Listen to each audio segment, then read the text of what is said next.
Welcome to another episode of Fair Faithful Podcast. I'm Brandon Ferino, joined by my co-host Christian Dyer. How are we doing today, Christian? Pretty good. Freaking ready for Sunday. I think we all are. Today we're going to be going over the preview of the Packers versus Niner game, Sunday Night Football, primetime. Pretty excited about this game because it brings it back to the 2019 season when we destroyed them in the NFC Championship. Bro, as long as we got a winning record and a good team, Rodgers is our bitch. It's just that simple.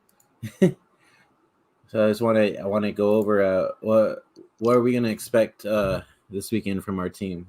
Let's get your thoughts, Christian. I expect a pretty good game. I don't really see any way we lose this game. I just think with the pass rush and the defense playing well, I really don't see how we wouldn't do to Rodgers what we did both times when we played him in 2019. He's got a weak offensive line. They're really going to have to rely heavily on Aaron Jones. So I think as long as Kinlaw's in there, we can stop. I know he's going to be trying to find, his playmakers the ball with Devontae Adams, but it's going to be hard to get him the ball when he's got pressure in his face all game. I think the biggest thing is offensively how well we can run the ball. Because if we can really establish a run against Green Bay, which I think we will because their defense is not very good, it's going to be one of those games where, the Jimmy lovers are going to be saying, oh, he's really not that bad like everybody says because we're going to run the ball so much and then he's going to look great because he's going to be thrown into wide open guys all day. So this should be one of those games where Jimmy looks amazing and plays amazing. I mean, on top of the fact that he has been really good on primetime, to be fair. This is definitely one of those games where we're actually happy with Jimmy coming out of the game because he's going to play well because the run game is going to be so good. So that's what I see happening. I see the run game being really good, regardless of who's back there. I think it's going to really open up the middle of the field. So we should see a little bit more Kittle this time. And I think Jimmy's just going to look good because he's just going to be only throwing off the play action to wide open receivers. So I think everything should kind of work to perfection. I really am kind of interested to see if Lance gets a chance to play, but on some plays here and there. But I really don't see how our offense shouldn't move the ball against Green Bay's defense. Yeah.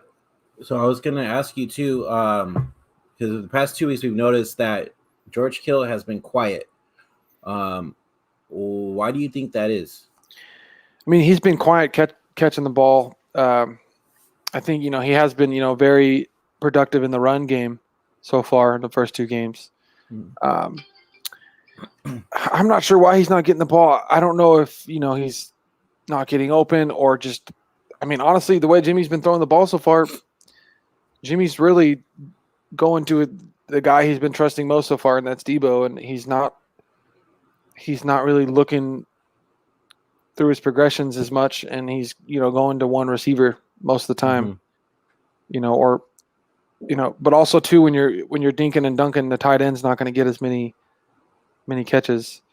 Yeah, exactly. I think Kittle's catches are been behind the line of scrimmage, and Kittle's good at that, but he's best when he's getting the ball over the middle, and we haven't really been throwing it, deeper over the middle, which is where he excels. So I think it has to do with the fact, that just the way the offense has been so far with Jimmy kind of being not so accurate throwing the ball in deeper routes and us, kind of dinking and dunking it more.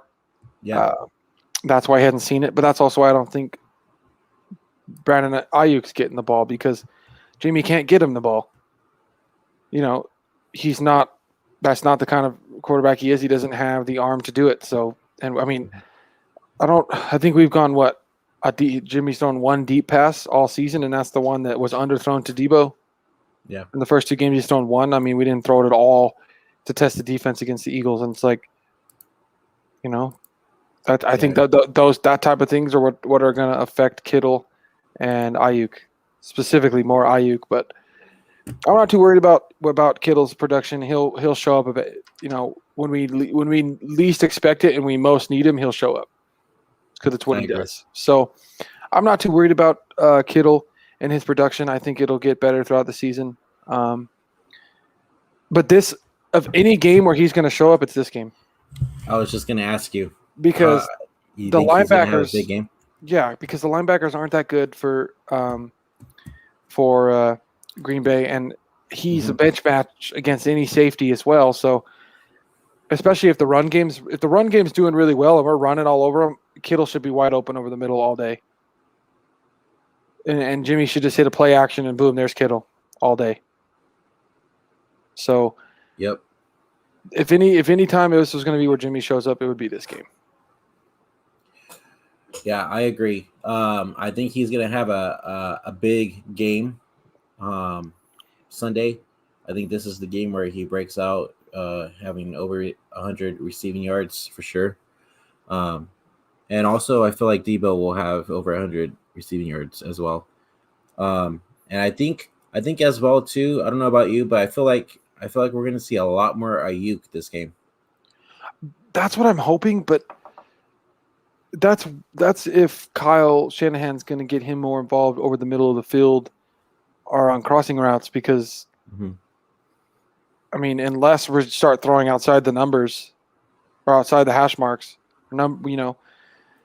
it, I don't really see how he's going to get the ball. Like I'm hoping so, but that means Jimmy's going to have to be willing, going to be throwing it deep, if Mm-hmm. because that's what that's what that's his game.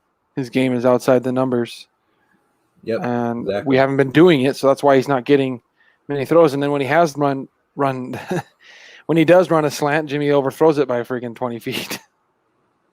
That's true. So I'm not expecting Ayuk to break out until we can start throwing the ball downfield. Like everybody probably keeps saying like, "Oh, Ayuk's going to do this," like that. Because of Jimmy, I don't know if Ayuk breaks out until Lance gets in there. Yeah, I'm gonna I have to agree with you. I think also too with Lance getting in there, it's gonna show our running game a lot more. To where it will help our passing game as well. A lot of people are still saying like, hey, we're probably gonna see Trey after the bye week. Um, what are your thoughts about that? Because I know we were talking about that in the group chat. I mean, I guess it makes sense if you really are, thinking that he's going to do it because he has more time to learn the playbook and he's had more time to get the offense down and learn some things. It's really Mhm. hard to say. I mean, I guess we think that it's going to be after the bye week because it makes the most sense. But starting him off the bat made sense too. So, I mean, it definitely makes the most sense to start him, um, after the bye week. But to me, it makes a lot of sense to start him on Sunday. He's Mhm. going against one of the lowest ranked defenses in the league. Um, his ability to run, I think, it would change the game drastically because I think we're going to run it well regardless. But his ability to run is going to would pull up the linebackers, which would free up the middle. But then we'd also be able to get some deep shots to Ayuk because it's going to pull up the safeties too. So it's going to give some time. It's going to give us a chance to go over the top, and unload it downfield because Lance actually has the arm strength and the ability to do so. So I think it would be a great game to see him start. But yeah, if we are going to see him, it probably will be um, after the bye week. But what if it's the bye week and we haven't lost yet? Because that's a good chance because you know if Jimmy's can play even a little bit better than he's playing and he's not turning the ball over, which he hasn't done other than the Yeah. fumble at week one, maybe we win because our defense is really good. And like does Seattle scare you coming up after what are we, Seattle then Arizona or Arizona Seattle? Um, we got Seattle first. Yeah, I mean, yeah, Seattle can score some points, but does Seattle scare you? No, we have one of the best pass rushes against the worst offensive line in football. Dude, they're terrible. Well, I mean, you saw how they played last week against Tennessee. They had Tennessee come back, and they were up Yeah, 30 to what 16, right? yeah, because they can't protect Russ. Yeah. Russ can only be the magic man for so long. Mm-hmm. Like they can't protect Russ. So like, yeah, it's a division game, so it makes you nervous. But we could beat them, and we can beat Arizona. I mean, Arizona's defense is terrible. Like, Yeah, but I mean, their offense looks good. I'm not gonna lie. I mean, that's true, but they haven't played any decent defense yet. But they also It's gave true. up like almost 40 points to Minnesota. Yeah, So but other than their well, defensive line is good, I should say that to be fair, they have a very good pass rush. mhm. But those are games we could win and go into the bye week. What 5-0? And That'd then be what happens? nice. What happens if we're 5-0? Is they're not going to? They're probably not going to pull out Jimmy. No, I mean, at the end of the day, Jimmy's. I mean, with the help of defense and everything, of course, too. But I feel like Jimmy's been winning us games no matter what. Um, yeah, he looked kind of iffy in the beginning of the game last week, but I think he has a big game Sunday night against the Packers for sure. Yeah, I think he throws over 300 yards. 300. Mm-hmm. I mean, that's a possibility, but it depends on how many times he throws the ball when it comes to a running. But Yeah. it makes sense because this is the kind of game where Jimmy gets those big chunk play throws Mm-hmm. with the run game. That's what I see happening. So, I mean, 300 sounds reasonable because I see him getting those big chunk play throws. Yeah. Well, I also want to say too, and because our running back depth is so minimal right now, I feel like we're going to be passing a lot more too. Yeah. So that's another thing. I mean, I don't think that's the case. I think we're still going to try to run it because obviously we know it's not a secret Kyle doesn't trust Jimmy. So Kyle Yeah. he's going to try to establish the run first because if we got to be passing to establish the run, that's not going to work. Yeah. So I think regardless, we're going to run the ball. I think Sherman, he passed protocol. He's ready to go. So, he's probably going to be the starter. We don't even know, if Mitchell's going to play yet with the shoulder injury. We'll kind of probably find out probably game day Mm-hmm. if he's gonna suit up. But I think with Sermon and then with running backs with committee, I think they'll be fine. Every single running back has been good in Shanahan's offense. So here's my question, because I mean I've been talking to a couple of my friends too about it and everything, and they're saying that Shanahan's like pissing them off, especially with the whole like, oh, Richard Sherman's not off the table, Frank Gore's not off the table. I mean, what are your thoughts on him not bringing them in like right away, Bringing who in? like Richard Gore? Sherman and Frank Gore? Yeah. I think it's going to be a real last resort thing. I didn't see them bringing Frank Gore, and bringing Frank Gore is just a nostalgia thing. I mean, how much with our type of offense? How much does he bring, other than maybe short yardage? Oh, too. I mean, I don't know. Like you seen him last year. Like he still has that establishment in the running back to give us more than just short yardage. You know what I mean? I mean, yeah, And maybe he does. he's still built to where he can break tackles and everything. You know what I mean? I definitely have to see it Uh-huh. if he got a chance. So I mean, and I get it. I mean, like I'd like to at least sign him so he could retire a Niner, but I think that's like a last resort with nobody left. And I think Sherman is going to be the same thing where they're probably assuming we're going to get some more uh, injuries possibly, and we're going to need some more corner depth. So he'll be there, and if we really do need him later on in the season, they might bring him on. But as of now, we don't really need to bring him on. I mean, I think Josh Norman's going to be fine. With Mosley coming back, we know how good Mosley is. I mean, yeah, I'm worried about him not being 100%, but we know how good he is. And then Lenore's turning into a freaking number one. I mean, he's that's true. slowly becoming a fantastic cornerback. So as of now, we don't need him unless we get more injuries. Right now, we don't need him. I mean, we'll see. We'll just kind of see how the season goes, and if we need him, he'll be there probably. So, we'll just kind of have to see how it goes. Same thing with Frank Gore. Hopefully we could stay healthy because eventually we're going to get good old Jeff Wilson Jr. back. So I think we'll be okay. I mean, it really just sucks that we lost. What's his name? Freaking Mostert already. Like that. Maserati. That was a big. Yeah, that sucks. Loss. Yeah, and he's the only one I like.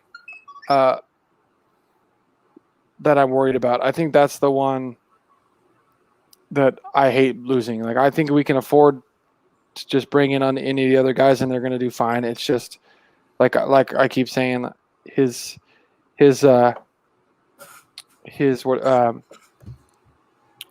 acceleration. He's just there's nothing like it's. There's nobody else like it that has that, and it's such a difference maker. It's just how fast he can hit a hole before the hole closes, because how fast the hole closes, but he's always already through the damn hole. That's what I miss. And no matter what fast guy we get, we're not going to get the guy that's just in the hole and out of the hole before you even blink. So yeah, exactly. Like that's what I'm going to miss in the run game. But I think otherwise the run game is going to be good. I think on the edges the run game is going to be good no matter who's running the ball. It's just we're not going to get the 50, 60, 70-yard breakaways on the outside if we were having Mostert run the ball. But we're gonna get yards and we're gonna grind out the game and grind out the clock. I think especially just on the outside with whatever running back. Sermon's not as fast or anything, but he runs hard. So I think he'll be fine. Yeah, I'm excited to see what Sermon can bring to the table for sure. Especially if Elijah Mitchell's not gonna be active for the game. I think he's gonna get a lot of playing time if that's the case. But I mean, shoot, you saw last week when his one run he gained 11 yards before he got hurt. But it was a nice run. Yeah, it was. It's just a terrible ending to that run. Yeah, poor guy. Can't even get a chance, but I'm looking forward to what he could bring to the table. So, like I said, especially if Elijah Mitchell's not going to be playing. Well, but they did say that he was questionable. Yeah, and then it seems like they're going to have possibly the guy we pulled off of the practice squad, Jax Patrick.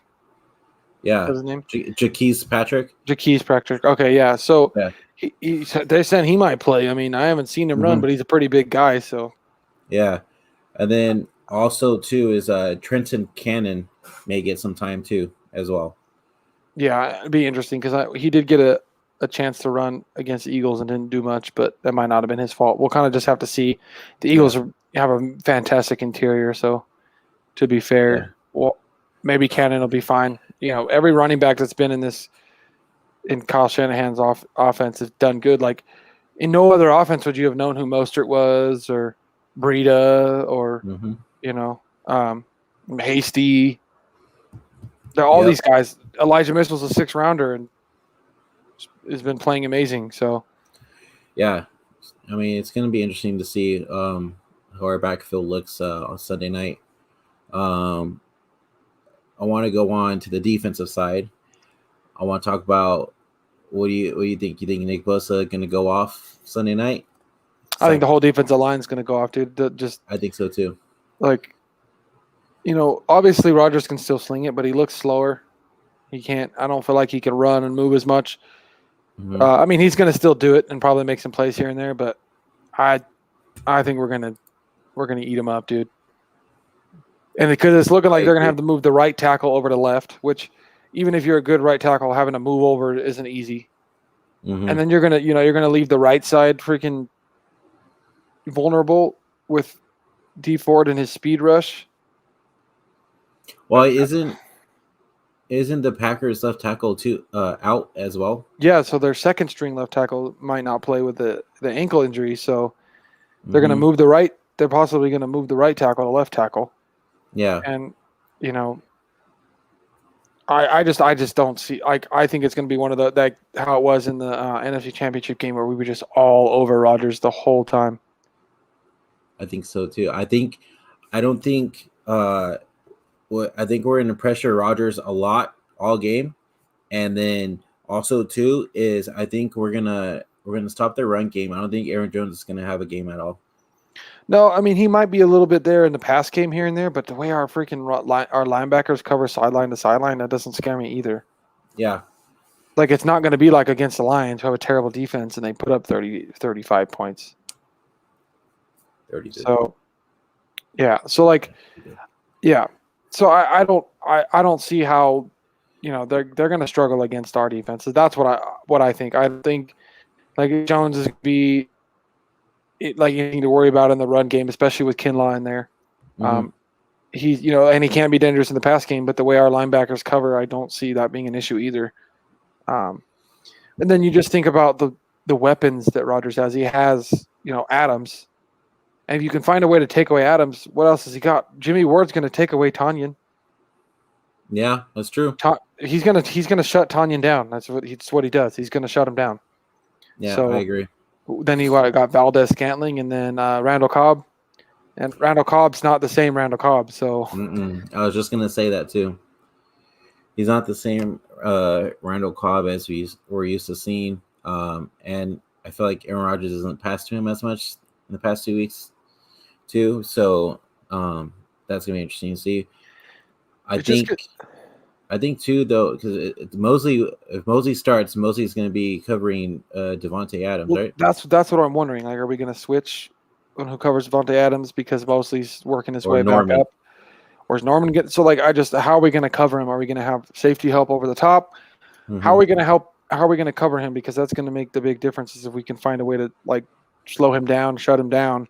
Yep. We're going to have it's going to be a lot better because he's their real weapon. It's him and Jones. Like, if we can really slow them down, it's really going to stunt Green Bay's offense.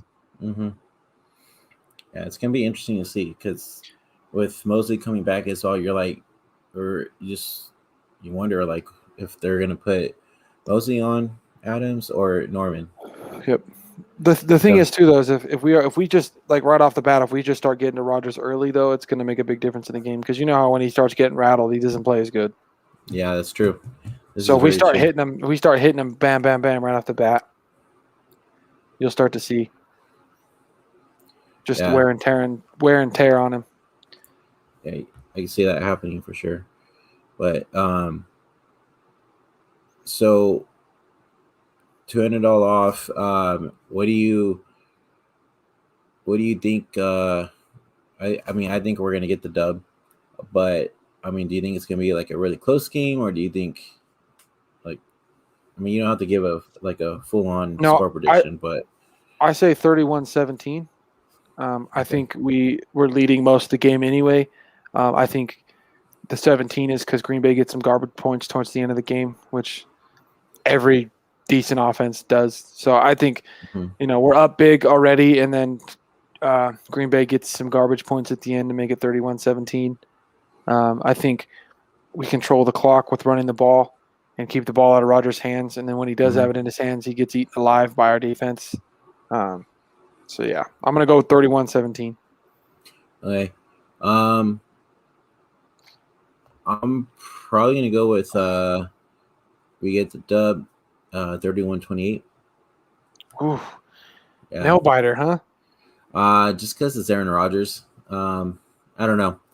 I just feel like Aaron Rodgers will have a pretty good game this time around. I think you let him scare you too much. He's never had a good game when we've had a good defense. That's true. Played him twice in 2019 and freaking made him our bitch both times. Yeah. Well, for sure, gonna have to see. And then, I think Jimmy's gonna have a 300-yard game. Um, I'm gonna say 2 touchdowns, 0 picks. I'm gonna say Trey Sermon goes for if he starts, if he's a starter, I think he goes over 100 yards for his full actual game, and I say a touchdown maybe. There's no reason. Even if he can get 20, 25 carries, he'll have 100 yards. Oh yeah, easily. But that's what I think. What do you? I mean, let me get your numbers on our guys. What do you think? I think Kittle, he probably has, let's see, he'll probably have 5 catches for 90 to 100 yards. That's what I'm thinking. And Mm-hmm. Debo probably has 8 catches for 105 maybe. Okay. Depending on how well he does after the catch, and how open the it is when he starts running with the ball after he catches it. I think Sermon gets 25 carries for 120 yards. Okay. I know that's a big thing, but I don't see us getting stopped by Green Bay's defense, and I think that if Sermon's running good right off the bat, he doesn't come out and he plays most of the game. But he also has the ability to break one, so he could get some of those yards off a big run. Whether it ends up being a touchdown, he could run for 40 yards on one run. So I'm probably going higher. It might be low. I'm kind of taking the high on this, but I definitely think he at least has 100 yards. Okay, for sure. Well, definitely going to be a good one to see. It's prime time Sunday night game, 5:20 start. I'm actually going to be at the game with my pops. I'm pretty excited to watch this game live. So I'll be posting a lot of Jealous, man. So video jealous. coverage. I'll be Nobody posting a lot of hates the video. Packers like me. Nobody hates the Packers like me, dude. Especially Yeah, Rodgers. I'll be posting a lot of video coverage on our Instagram page, TikTok page, Twitter page. Um, so go ahead and give us a follow, subscribe on our YouTube channel, Fair Faithful Podcast. Give us a follow on Instagram, Fair Faithful Podcast with one eye. Twitter, FF Pod 49. TikTok, all spelled out, Fair Faithful Podcast. Um, that's where you can see a bunch of my videos on there. And then to end it off, we're going to go ahead and see on the bottom here, we got sponsored by MyBookie. So this Saturday, there will be blood. Head to mybookie.ag and get in on the UFC First Blood promotion. When any fighter on the main card bleeds, you win. The second you see blood, you get paid. With this bet centered around 5 main card bonus, including two title fights, you know the octagon won't stay dry for long. So take advantage of this opportunity to make some easy money to MyBookie. Nick Diaz has bled 3 out of his last 4 fights, and Robbie Lawler is a leaky faucet. So you know by the end of his 5-round rematch, blood will be spilled. Head to MyBookie now and use my promo code HIVE to start off with double deposit bonus. That's promo code HIVE to double your money. So you can double your winnings with MyBookie. And that's not all. If you deposit now, you'll also get free entry into MyBookie's $50,000 NFL survival pool. That's a double deposit bonus. Free money on UFC and a free shot at $50K. That's what I call a winning season. Bet anything, anytime, anywhere with MyBookie. So once again, guys, give us a follow on everything, and we'll catch you on the post game after the game. Peace out, guys. Peace out, guys.